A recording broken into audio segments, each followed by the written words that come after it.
Tak já myslím, že ten dnešní objevovací, ověřovací, procvičovací den rýsovací je u konce. Já vám nabídnu teď obláčky, protože jsme dlouho nedělali a připomínám začátky vět. Chci ocenit.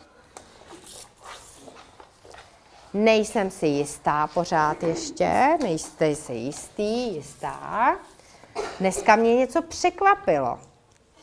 Dneska byla jedna věc, která byla nejužitečnější a tu si odnáším. Dneska odcházím s pocitem, že něco bylo zajímavé, ještě bych o tom chtěla chvilku přemýšlet, takže ráda bych se dozvěděla něco víc o především z těch věcí, které jsme dneska všechny dělali. Mě zaujalo jedna z nich. A nejvíce mi líbilo zase jedna věc, kterou vybíráte, která se vám nejvíc líbila. Že já jsem překvapil sám sebe, že normálně rýsuju dobře, ale teď jsem se takhle spletl, to mě trošku překvapilo. Vidíte. Jestli chcete ještě někdo okomentovat? Jo. Marlenko.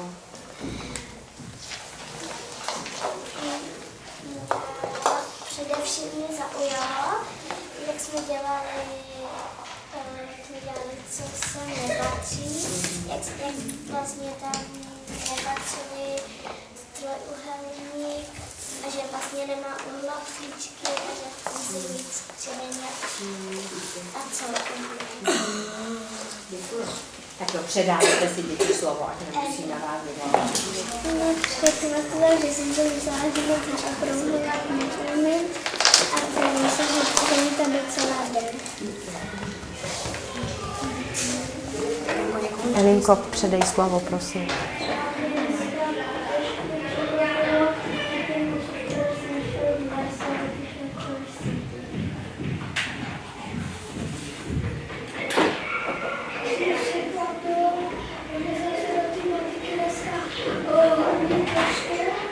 A normálně, když se mi něco nepovede, tak vlastně jako by to dělám znovu a jsem tak trošku otrávený a dneska, když jsem to nakonec, tak jsem schutím si šel z toho znovu a zkoušel jsem to. Děkuji.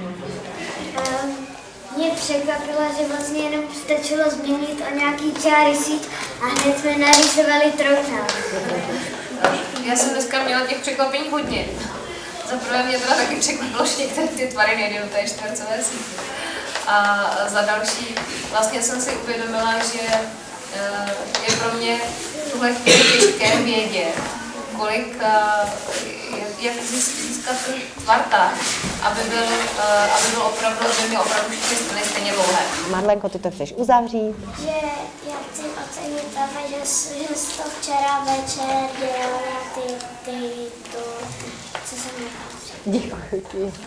To vám řeknu děti, že děkuji moc krát za to ocenění, že opravdu jsem byla hodně unavená a bylo hodně po půlnoci. Tak se mějte hezky a uvidíme se příští týden.